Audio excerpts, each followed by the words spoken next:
let's play Would You Rather Knitting and Crochet Edition.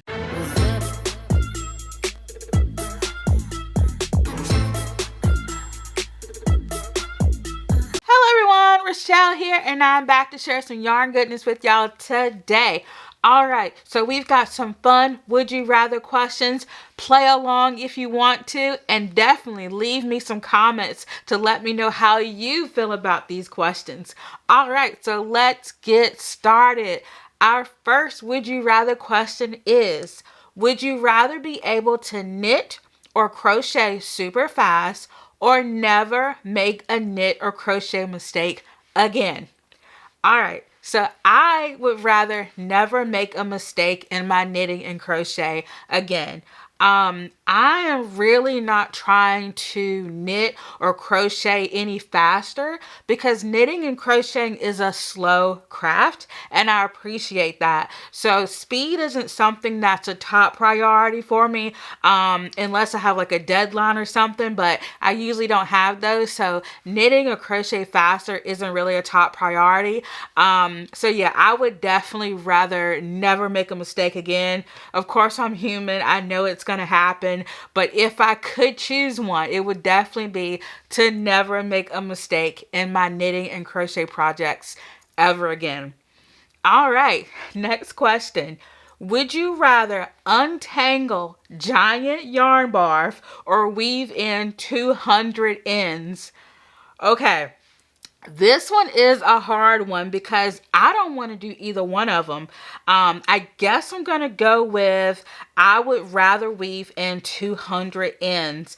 I don't mind untangling yarn, but it is very time consuming.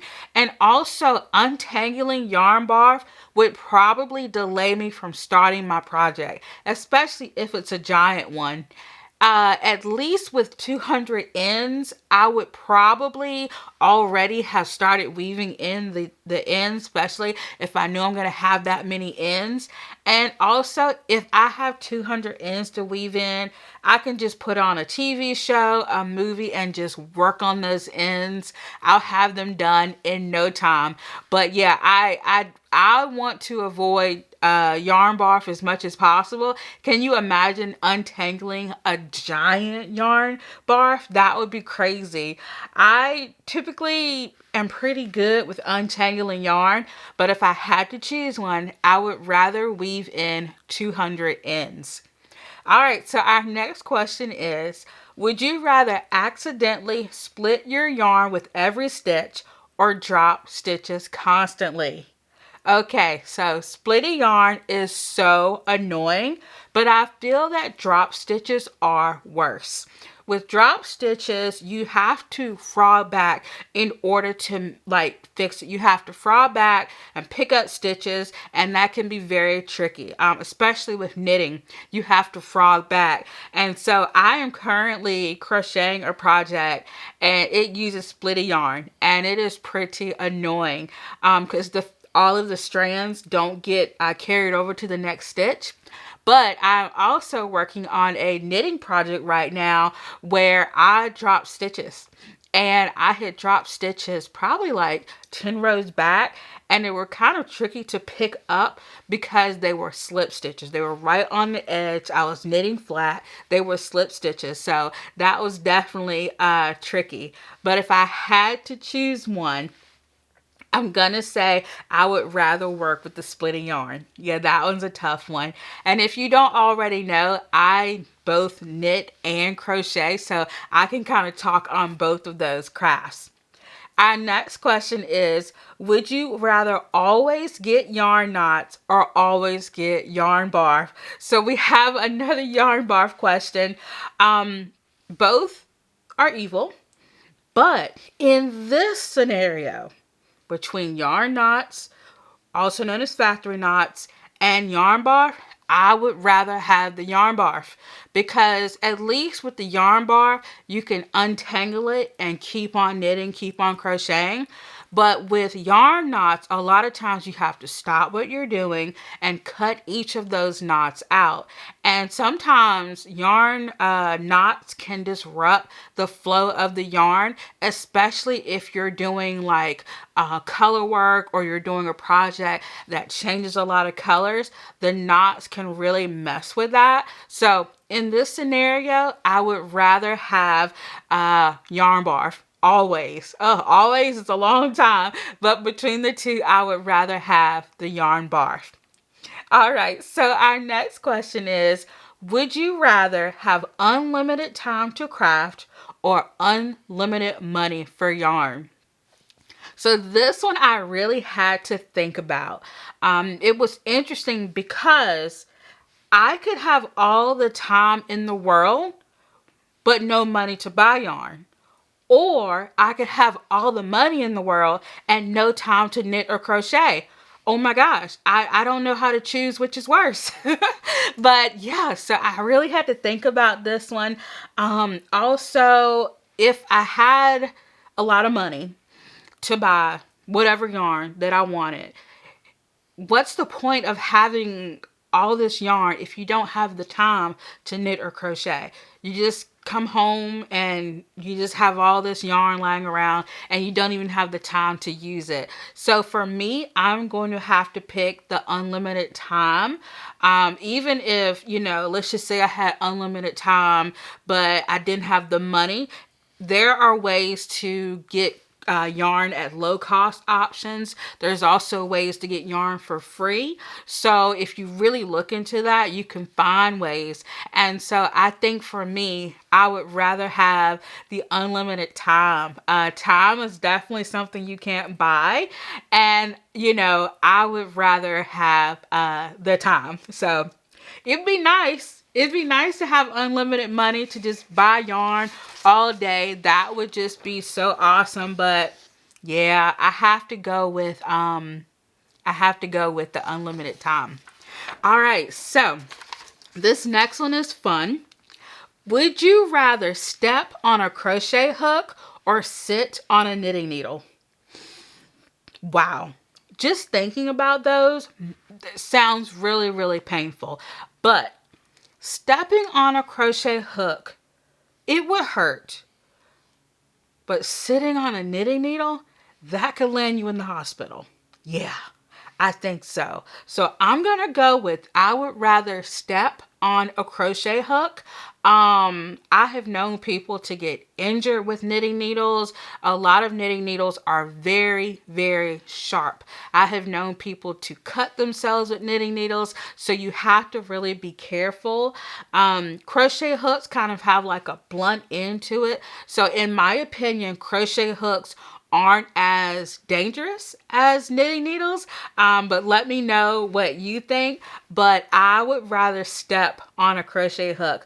But like I said, both sound painful. Yeah, both sound painful. Okay, would you rather accidentally felt your sweater or shrink it in the dryer? Wow, both sound horrible.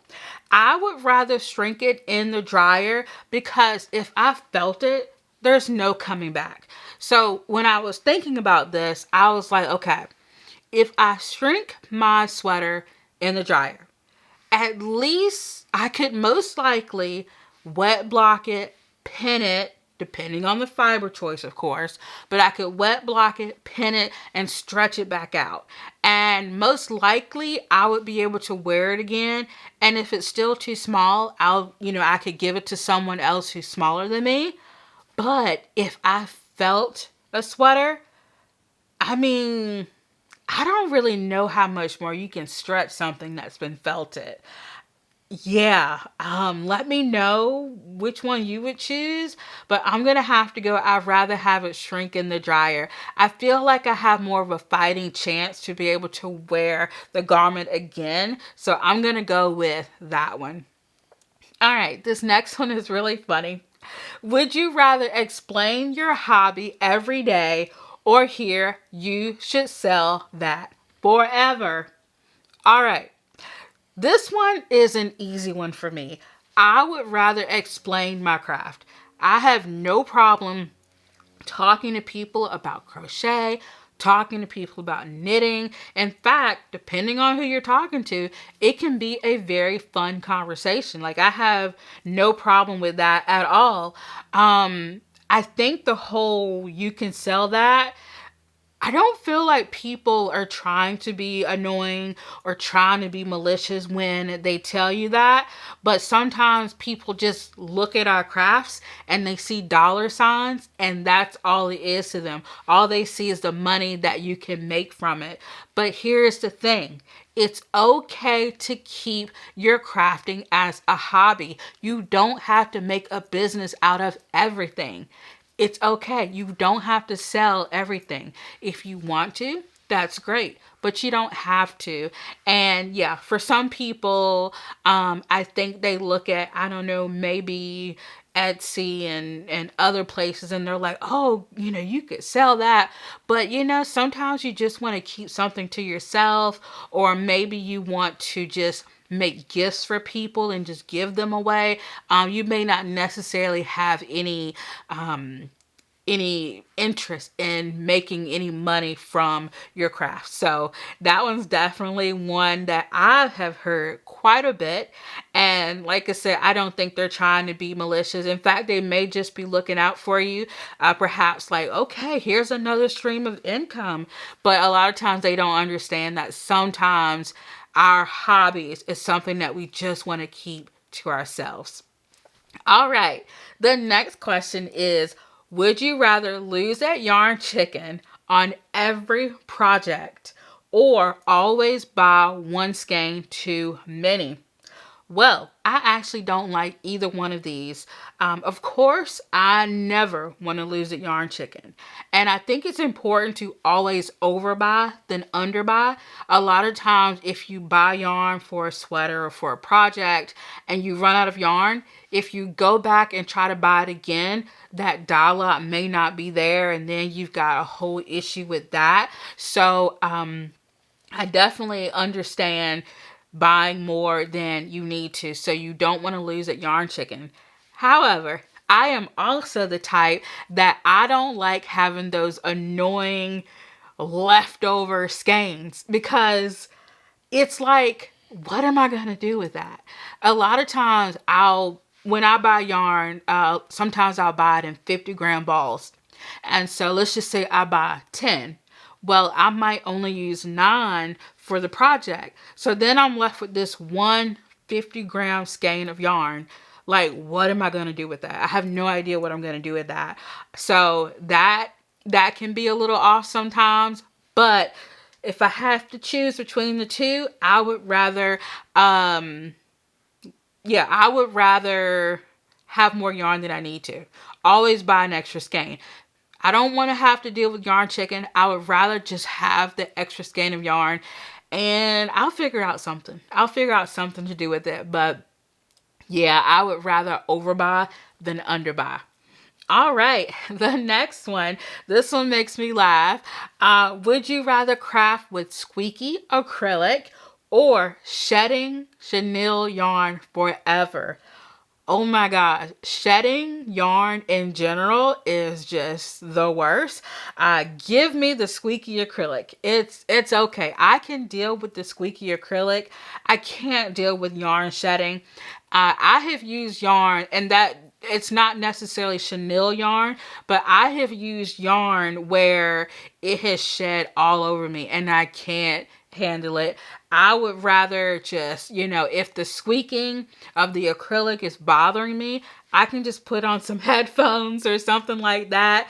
Also, especially like in crochet, a lot of times our hooks are the reason for the squeakiness. So your hook might have some dirt on it.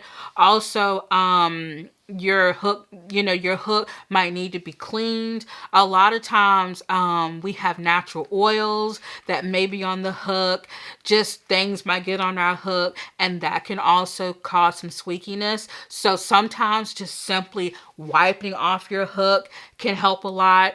Also, you might be crocheting and you get sweaty hands, so your crochet hook might get a little sticky. So if you just want to take something and wipe your crochet hook down, clean it off really good, that's going to minimize a lot of the squeaking.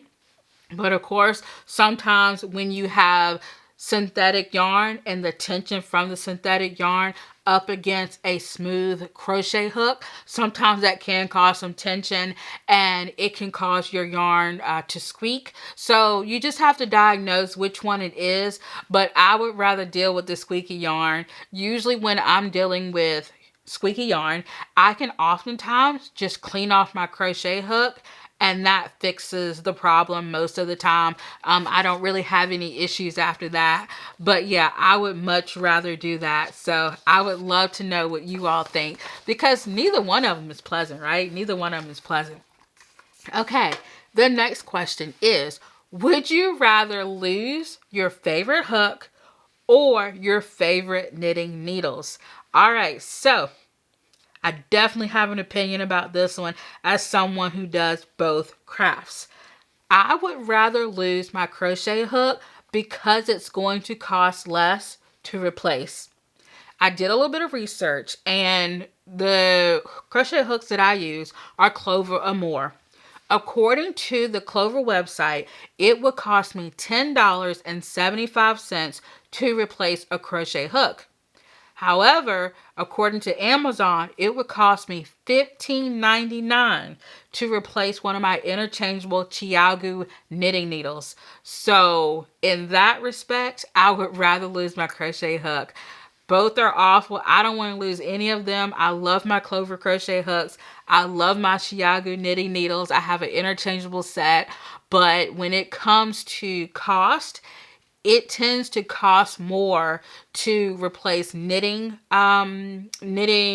accessories than it does crochet. At least that's, my opinion and my experience, that knitting can cost a little bit more when it comes to, replacing things. So yeah. Now there are some expensive crochet hooks out there that, are way more expensive than Clover Amour, but I just know for the two brands that I use, it would cost me less to replace my crochet hook. So yeah, definitely. Okay. The next question is, would you rather crochet with tiny steel hooks or giant knitting needles? Both of these would make my hands and my arms and my wrists hurt. I think the tiny crochet hooks would cause more pain though. I feel like my hands would cramp more with the tiny crochet hooks. So I would rather have the giant knitting needles. And even thinking about that, so I just finished up a knitting project and I used US 11 8mm knitting needles. And when I was starting on the project and I cast on, I noticed that the fingers on my left hand were hurting. So when I think about that question, like, I know the giant knitting needles would hurt, but I feel like the tiny crochet hook, like the micro ones for the micro crochet, I feel like that would make my hands cramp even more. I don't know how to answer that one. I think that micro crochet is amazing. If you all have never seen micro crochet, definitely look it up. It's on Instagram. Quite a lot of it's on Instagram. Definitely look it up. These artists are amazing. So if you're someone that uses tiny hooks, I applaud you. I think it's incredible, but I don't know if it's for me, but I have to try it. I would have to try it. But I've also never used extremely large knitting needles, like the really big ones. I think they're like 20 millimeters or something. So this is kind of a hard one to answer, but I think I'd rather have the giant knitting needles. I don't know. I still don't feel 100% confidence in that answer, but that's what I'm going to go with for now. Okay, so the next question is, would you rather only make blankets or only make socks? This is an easy one for me. Give me the blankets. I know some of y'all are probably clutching your pearls because I know that a lot of you, especially the knitters, love knitting socks. And I also have some of you who crochet socks as well. But I have tried I have tried knitting socks before. I knit a pair of shorty socks and that was about all I could do. I don't know. I would like to try knitting a pair of DK weight socks. I think that would be a lot of fun, but I'm just not a sock person. I want to give it a try again. I want to get back into it. But even when I knitted my first pair of socks, I literally had someone holding my hand. So I think I would rather go with the blankets. In this house, we use blankets a lot. Me, the yarn husband, and the puppy, Coda, we are under the blankets. We keep our house rather more on the cool side, so we definitely use blankets. Also, when people come over, they might want a blanket. Blankets are great for giving as gifts, but I guess socks are great for giving as gifts as well. So this is why I want to know you all's answers to these questions, because they definitely might be different from my answers. But yeah, I think I would rather have the blankets. It's just crazy because, like, I wear socks out of pure necessity. I would rather be barefoot. I am not the type to wear socks to bed. I am very hot natured. So yeah, that's not going to work for me. So I feel like even the knitted socks that I do have, the ones that I made for myself, I don't wear them. Yeah, so I'm going to go with the blanket on this one.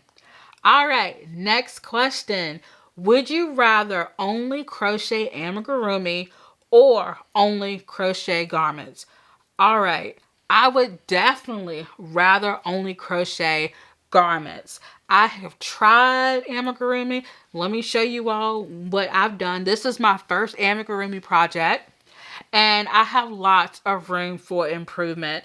This is the Chunky Benji designed by Moan of Crochet Objet. And look at him. His legs are so crooked. He's cute, don't get me wrong, but look at these legs. Oh my God. I don't even know if you all can see on the camera because it's like, let me look at it. It's like his legs are going one way and the body is going the other way. Look at that. Oh my goodness. Yeah, I didn't do him justice, but he is, I like him a lot. But I'm just not, I don't want to say that I'm not good at amigurumi because I've literally only done one, but I would rather crochet garments. I know that I am pretty good at doing that. And I also love wearing my crochet garments. I like wearing my crochet dresses. I have a crochet skirt. I like wearing my crochet tops. I love it. So if you are a crocheter and you haven't tried crocheting garments yet, definitely give it a try. I would definitely recommend it. And yeah, so like I said, this pattern is by Moan of Crochet Objet. She also has a YouTube channel called M Days, and I will link her channel below. And you know, we all deal with challenges and things that just don't go our way and life gets in the way. But Moan has had a very, very challenging past few years, and she has just been so resilient, and I love watching her channel. Definitely check her channel out. I think she's amazing. She is a crochet artist, so she does have other patterns available as well, but her channel is just so heartwarming, and she cooks. I would love to be able to be in her kitchen. She makes a lot of tasty meals for her and her family, but her family is going through it right now, so definitely go and check out her channel and show her some support. That would be fantastic. But like I said, she has other projects. She has clothing for Chunky Benji. I haven't made any of the clothing yet, but I have bought a few of the patterns. I just have to get my yarn together. But yeah, so to answer the question, I would rather crochet garments. I would rather knit garments than knit amigurumi. And that's the thing. And you all can answer this for me. When it comes to knitting amigurumi, is it more difficult than crocheting it? Because I've never knit amigurumi before. I've seen people knit toys and things like that, but I don't know. Let me know if you've ever knitted any toys. Let me know how that went for you. But I've only done one, and that's crochet. So anyway, I could just sit here with him forever, but I'm going to put him down right here. All right.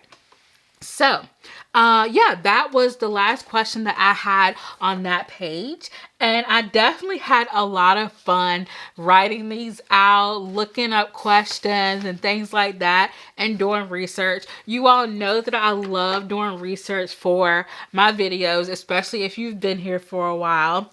Okay, so our next question is, would you rather make one giant blanket or 100 tiny granny squares? I think I'm going to have to go with the one giant blanket. Only because I would have to sew together all those little tiny squares to make any sort of a project. And I don't think with this question they meant the 100 tiny squares has to be a blanket per se, but you would have to sew up those crochet squares to make anything. So I think for the sake of sewing, which I don't mind, but for example, I made a king size blanket / bedspread for a friend one time, and it had 36 squares in it, and it turned out beautifully, but it wore me out. And I think the only reason I was able to get through it was because they were giant squares. I can't imagine using tiny crochet squares to make a blanket of that magnitude. So I think I would rather go with just the one giant blanket. Also, 100 tiny granny squares. I feel like I could get quite a few projects out of that, but I think after a while I would get a little tired of it. I don't know. I haven't made a granny square in a long time, so I really want to get back into doing that. But I think I would go with the giant blanket. Also, you would have a lot more ends to weave in if you did 100 tiny granny squares versus like one giant blanket, especially if you're going to be doing color changes and stuff like that. Of course, they're both going to have ends to weave in, but I don't know. In my brain, I feel like you would have more ends to weave in with 100 tiny granny squares. So yeah.